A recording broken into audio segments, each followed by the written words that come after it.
جو ہیں ہمارے ہندوستان میں 1860 تک تمام اسلامی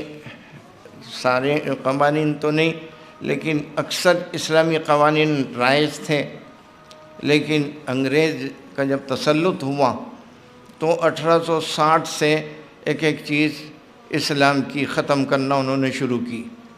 سب سے پہلے دارالقضاؤں کو ختم کیا، اس کے بعد قانون شہادت کو ختم کیا، پھر تعزیرات اسلام کو تعزیرات ہند میں بدلا۔ اب یہ ساری چیزیں چل رہی تھیں۔ اس کے بعد انہوں نے آئلی قوانین کو بھی ختم کرنا چاہا۔ تو آپ کو معلوم ہونا چاہیے، اور جو پڑھے لکھے لوگ ہیں وہ جانتے ہیں کہ 1937 میں ہمارے علماء کرام میں سے نامی گرامی علماء کرام حضرت مولانا ابو المحاسن محمد سجاد صاحب رحمۃ اللہ علیہ، مفتی کفایت اللہ صاحب، مولانا شرف علی صاحب تھانوی، مولانا حسین احمد صاحب مدنی، یہ پورے علماء کا گروپ جو ہے پورے ہندوستان میں ریلیاں نکالی گئی اور اس کی مخالفت کی گئی۔ تو انگریز نے دیکھا کہ بھئی یہ مسئلہ ایسا ہے کہ اس کو ہم ختم نہیں کر سکتے، اگر ختم کریں گے تو پورے ہندوستان میں جو ہے مسلمان چراغ پاں ہو جائیں گے، مخالفت کریں گے۔ اس وجہ سے انہوں نے ایک قانون دیا مسلم پرسنل لاء کے نام سے۔ تو مسلم پرسنل لاء کے جو ہے تحفظ کی سب سے پہلا قدم بھی علماء کرام نے جو ہے اٹھایا، سمجھے نہیں سمجھے۔ اس کے بعد 1972 میں جس میں بورڈ قائم ہوا، جو ہے ایک مسئلہ زیر بحث آیا متبنہ بل کا، تو اس وقت حضرت مولانا قاری محمد طیب صاحب رحمۃ اللہ علیہ نے دارالعلوم دیوبند میں مولانا منت اللہ صاحب رحمانی اور دوسرے اور تمام حضرات کو بلا کے مشورہ کیا کہ بھئی یہ جو آئے دن اسلام کے خلاف آوازیں اٹھتے رہتی ہیں تو ہمیں کچھ جو ہے سوچنا چاہیے۔ اس میں تجویز پاس ہوئی کہ بھئی بمبئی میں ایک کنونشن منعقد کرتے ہیں اور اس میں طے کر لیں گے۔ چنانچہ 1972 میں وہ کنونشن ہوا اور بہت کامیاب۔ اس میں جیسے ہمارے حضرت نے ذکر کیا، ہمارے مولانا نے، کہ بھئی ہر مکتب فکر کی نمائندگی تھی، اور یہی بورڈ کی خصوصیت کہ اس میں ہر مکتب فکر کی نمائندگی ہے۔ تو خیر مسلم پرسنل لاء بورڈ کی شکل میں جو ہے یہ بورڈ وجود میں آیا، سمجھے نہیں۔ اس کے بعد پھر تو کہنے کا مطلب یہ کہ جو ہے اس وقت بھی علماء کرام نے ملک کی جو ہے نمائندگی فرمائی۔ اب موجودہ حالات ہیں اس میں بھی، اور ایک بات اور بھی ذہن میں رکھے کہ ہندوستان سے عربوں جو ہے انگریزوں کو نکالنے کے لیے سب سے پہلا فتویٰ شاہ عبدالعزیز صاحب رحمۃ اللہ علیہ نے دیا۔ یہ آج کل جو ذہن میں آتا ہے نا کہ یہ علماء کرام کیا ہمارے ملک کی حفاظت کریں گے، ایک ذہن میں بات آتی ہے کہ بھئی سیاسی لوگ اور بہت سے خیرت مندان حضرات اور بہت سے جو ہے لیڈر قسم کے لوگ اور بہت سوچنے سمجھنے والے اور پڑھا لکھا طبقہ، ذہن میں یہ آتا ہے کہ بھئی اصل ان کو آگے بڑھنا چاہیے، جبکہ بورڈ میں تو سب علماء کرام ہیں۔ تو ذہن سے نکالیے جب بھی کوئی موقع ہمارے ہندوستان میں آیا علماء کرام نے نمائندگی کی، اور علماء کرام ہی کی جو ہے دعاؤں اور محنتوں کے صدقے میں آج اللہ کے فضل و کرم سے ہمارے دین اسلام اور مسلمان جس حالت میں آج ہمارے ہندوستان میں ہے، یہ ایک مثالی جو ہے ملک ہے۔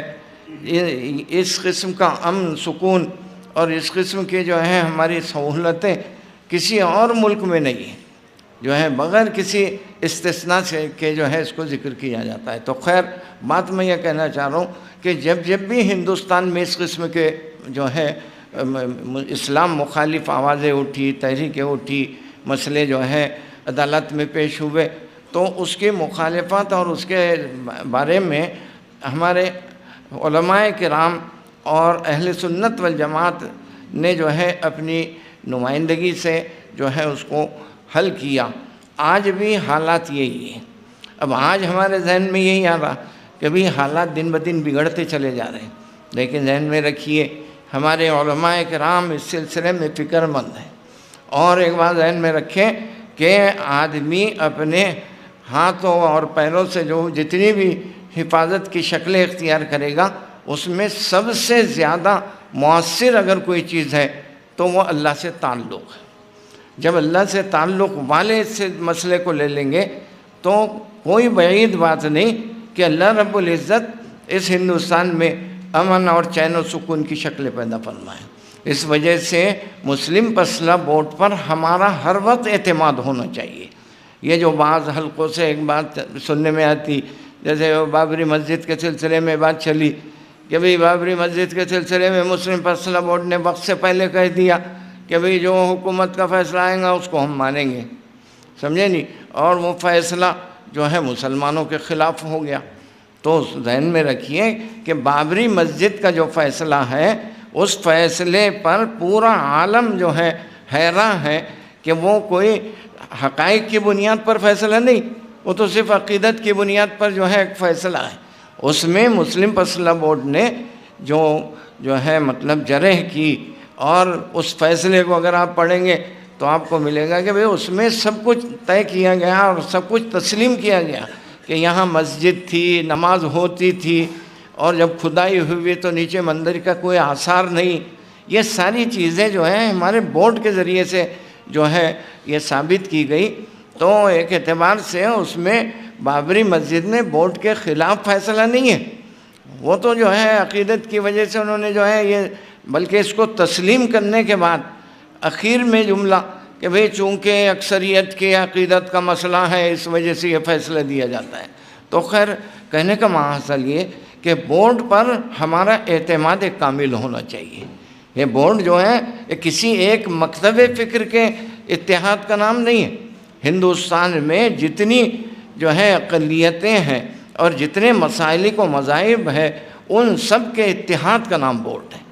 اس وجہ سے یہ غلط فہمی ذرا سی جو ہے عوام میں رہتی ہے، اور بار بار وہ سوچتے رہتے ہیں کہ بھئی یہ مسلم مسئلہ بورڈ کے لوگ کیا کریں گے، موجودہ حالات ایسے بگڑتے چلے جا رہے ہیں، صرف بیان دینے سے کیا ہوتا، سمجھے نہیں، یہ اس قسم کی بات سننے کو ملتی ہے۔ تو ذہن میں رکھیے یہ اللہ والے ہیں، اور اللہ والوں کے جو ہے دعاؤں میں اثر ہے۔ ان کا اکٹھے بیٹھ کے کسی مسئلے میں کوئی جو ہے حل تلاش کرنا اور مسلمانوں کے لیے کچھ رہنما خطوط دے دینا، یہ بہت بڑی بات ہے، سمجھے نہیں۔ ابھی ہمارے حضرت نے ذکر کیا کہ بھئی ہر مکتب فکر کا ایک پلیٹ فارم پر جمع ہونا سب سے بڑا مسئلہ ہے، لیکن اللہ کے فضل و کرم سے یہ بورڈ واحد جو ہے ایک ایسا متفقہ پلیٹ فارم ہے کہ یہاں پر ہر قسم کے جو ہے لوگ آپ کو نظر آئیں گے۔ تو خیر ماحصل کہنے کا یہ کہ آپ بورڈ پر ہر اعتبار سے اعتماد کیجئے، اور ان علماء کرام کے آراء اور ان کے فیصلے اور ان کے سلسلے میں جو ہے ان کے جو کچھ بھی مشورے ہوتے ہیں اس کو آپ معمولی نہ سمجھیے۔ یہ اللہ کی طرف سے جو ہے ایک بہت بڑی نعمت ہے جو ہمارے اپنے ہندوستان والوں کو اس کی